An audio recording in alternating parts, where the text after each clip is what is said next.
இல்ல நீங்க விஜய்க்கு ஆதரவா பேசின மாதிரி சில பேர் சொல்றாங்க. விஜய்க்கு அதுதான் நான் ஆதரவா அதாவது விஜய்க்கு ஆதரவா நான் எந்த இடத்துல பேசியிருக்கிறேன். விஜய் வந்து போனாரு, நல்ல மனுஷன். அரசியல்வாதி யார் வேணாலும் வரலாம். அவங்க அங்கீகாரம் வாங்கிட்டு வர்றாங்க. அவங்க சுதந்திரம். நம்ம அதில் கருத்து நம்ம ஓட்டு போடுறது நம்ம ஒருவர் யாருக்கு வேணாலும் போடலாம். நம்ம அதில் நம்ம யாருக்கும் எந்த இதுவும் சொல்ல கிடையாது. ஆனால் எப்படி வேணாலும் மாறுவாங்கன்னு இழிவு பண்ணி போட்ட காரணம் என்ன? காரணம் வேணுமில்ல. அப்போ எந்த வச்சு நோக்கிற இதை போடுறாங்க. அப்போ அரசியலாக்க முயற்சிக்கிறாங்க என்னன்னு தெரியல. அது நீதிபதிகிட்டையும் சிபிஐ கிட்ட விட்டுறாங்க. ஒப்படைப்பு. மைத்ரி மூவி மேக்கர்ஸ் தயாரிப்பில் கீர்த்தீஸ்வரன் இயக்கத்தில் சாய் அபின்கர் இசையில் பிரதீப் ரங்கநாதன் நடிப்பில் டியூட் திரைப்படம் உங்கள் அபிமான திரையரங்குகளில் வெற்றி நடை போடுகிறது. No compromise. உங்க சைடுலயும் எங்க சைடுலயும். It's a GT promise. GT Holidays, South India's #1 travel brand. குறைந்த விலை நிறைந்த தரம் தங்கள் தேவைகள் அனைத்தும் ஒரே இடத்தில். ஜெயச்சந்திரன் டிவி சேனலுக்கு எனது அன்பான வேண்டுகோள். 27ஆம் தேதி என் குடும்பத்தில் எல்லோரும் 5 பேர் மீட்டிங் போயிருந்தாங்க. போனதில் என் 2 குழந்தை உயிரிழந்துருச்சு. அந்த உயிரிழந்த காரணத்தில் நான் இன்னும் துக்கம் தீரலை.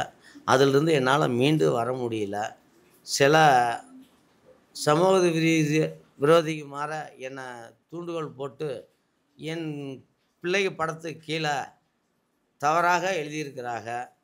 இதை மத்திய கவர்மெண்ட்டும் மாநில கவர்மெண்ட்டும் இது கண்காணித்து இதுக்கு ஒரு முடிவு கட்டணும். இது மாதிரி ஆளுக என் குடும்பத்தை இழிவுபடுத்தி பேசி என்னையும் என் குடும்பத்தையும் கூட சாவடிக்க வருவாங்க.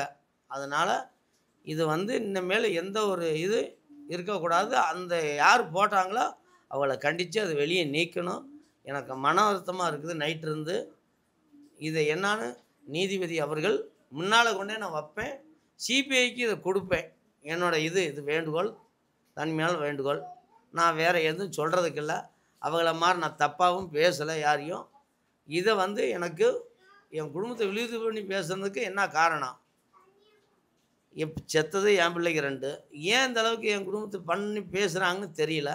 அந்த டிவி பேர் நான் இந்த டிவி சேனல்லே கொடுத்துட்றேன். அவங்களே அதை பார்த்துக்கிட்டோம். ரொம்ப நன்றி. தவறான கருத்தை பதிவு பண்ணிக்கிட்டே இருக்காங்கன்னு.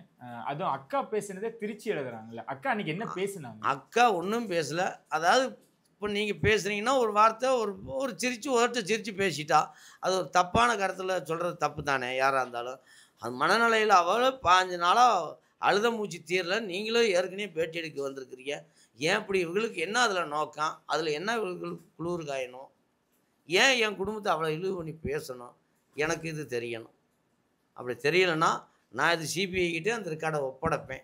எனக்கு பேச வேண்டிய காரணம் என்ன இருக்குது? யாராக இருக்கட்டும், என்ன கட்சியை பற்றி ஏதாவது பேசணும்னா, எந்த கட்சியை பற்றி பேசணும்னா யாரை பற்றியும் பேசலை. என்னையே இழிவு பண்ணி பேசணும்.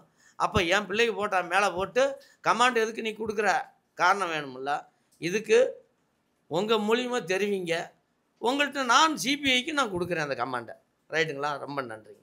ஓகேண்ணா. அந்த காசு விஜய்கிட்டேருந்து வாங்கினதுக்கப்புறம் என்ன பேட்டி கேட்டாங்க? என்ன பதிவு பண்ணியிருந்தாங்க? அந்த நேரம் வீட்டில் பேட்டி, அதாவது ஃபஸ்ட்டு பணம் கொடுத்துச்சா வந்துச்சான்னு கேட்டிருக்கிறாங்க. என்கிட்ட வந்த மெசேஜ் நான் கூப்பிட்டு சொன்னேன். அடுத்து 20 மெசேஜ் பேங்கில் வந்திருக்குது, நம்மளுக்கு வராத சொன்னாங்க.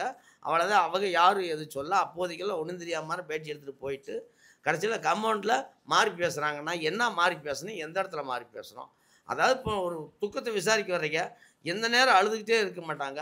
சரி ஜாலியாக ஒரு வார்த்தை பேசுகிறப்போ கொஞ்சம் விட்டு பேசிட்டாங்கன்னா நீங்கள் தப்பான கருத்துக்கு நீங்கள் வந்துடுவீங்களா? அப்போ என் குடும்பத்தை இழிவு பண்ணி தானே நீங்கள் பேசியிருக்கிறீங்க.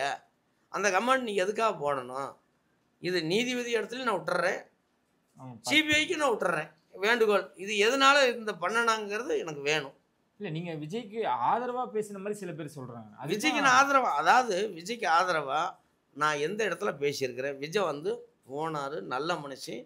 அரசியல்வாதி யார் வேணாலும் வரலாம். அவங்க அங்கீகாரம் வாங்கிட்டு வர்றாங்க. அவங்க சுதந்திரம். நம்ம அதில் கருத்து நம்ம ஓட்டு போடுறது நம்ம ஒருவர் யாருக்கு வேணாலும் போடலாம்.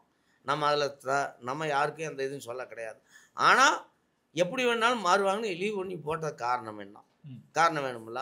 அப்போ எந்த வச்சு நோக்கிற இதை போடுறாங்க. அப்போ அரசியலாக்க முயற்சிக்கிறாங்க என்னன்னு தெரியல. அது நீதிபதிக்கிட்டையும் சிபிஐ கிட்ட விட்டுறாங்க. ஒப்படைப்பு. இல்ல அவங்க சைடுல வந்து பேசிட்டு போனதுக்கு அப்புறம் தான் உங்ககிட்ட மாற்றம் இருக்குன்றாங்க. என்ன மாற்றம் இருக்கு அப்படின்னு? அதாவது இப்போ உங்கள்கிட்ட நீ டிவி கேட்குறீங்கன்னா ஒரு பேட்டி சொல்றதுல என்ன மாற்றம்? தப்பான மாற்றம் எதுவும் சொன்னாங்களா? கிடையாது. அதாவது ஏதோ பிள்ளைகளுக்கு சேர்த்து வைமான்னு சொல்லியிருப்பாங்க. அது சரிங்கண்ணான்னு ஒரு போட்டு விட்டு பல சரிங்கண்ணான்னு சொல்லியிருப்பாங்க. இது தப்பா? இதை தவறாக திரிச்சு காசுக்காக என்ன வேணாலும் பண்ணுவாங்கன்னு இழிவுபடுத்தி போடலாமா? ஆனா நீங்க மட்டும் இல்ல, 41 குடும்பமும் அந்த காசு 20 லட்சத்தை கொடுத்துட்டாங்க. காசு வந்ததுக்கு அப்புறம் எல்லாம் மாத்தி பேசுறாங்க அப்படின்னு சிலர் எழுதும் பொழுது 1000 பேர் அவங்களுக்கு என்ன பதில்னே நீங்க சொல்லுங்க. 1000 பேர். அதாவது தவறுகள் குற்றங்கள் எங்கே இருக்குதோ சிபிஐ எடுத்து ஒப்படைச்சிட்டாங்க. நான் அவங்க முடிவு பண்ணுவாங்க. நம்ம இவர்கள்ட்ட குற்றம் அவர்கள குற்றம். நான் அந்த குற்றத்துக்கு நான் வரல, சிபிஐ விசாரிக்கும். ஆனால் என்ன இழிவு பண்ணி போட்டதுக்கு பதில் வேணும். ரைட்டா? நான் குற்றவாளி யாரையும் இப்போவும் அங்கே அனுப்புனதுக்கு நான் பொறுமையாக இருக்கேன்னா நான் சிபிஐ ஒப்படைக்க தான் நான் இருக்கிறேன். என்றைக்கு இருந்தாலும் வீட்டுக்கு வருவாங்க, ஒப்படைப்பேன், இதனுடைய இதை ஒப்படைப்பேன். ஆனால் இந்த இழிவு பண்ணி பேசுனதுக்கு எதனால், இந்த கமெண்ட் எதுக்காக போடுறேன்? காரணம் வேணும்ல. இதே உன் குடும்பத்தை நான் தரக்குறவா போட்டால் நீ ஏற்றுக்குவியா? ஒரு நியாயம் வேணாமா? அரசியலில் இருக்கிறீங்க, அங்கே இருக்கிற நியாயம் வேண்டாமா? பேசுங்க, அரசியல் பேசுங்க. உங்களுக்குள்ளே அது காமெடி, நாங்கள் எதாலும் தலையிடுறோம். அதில் ஏன் மக்களை இழிவு பண்ணி நீங்கள் பேசணும்?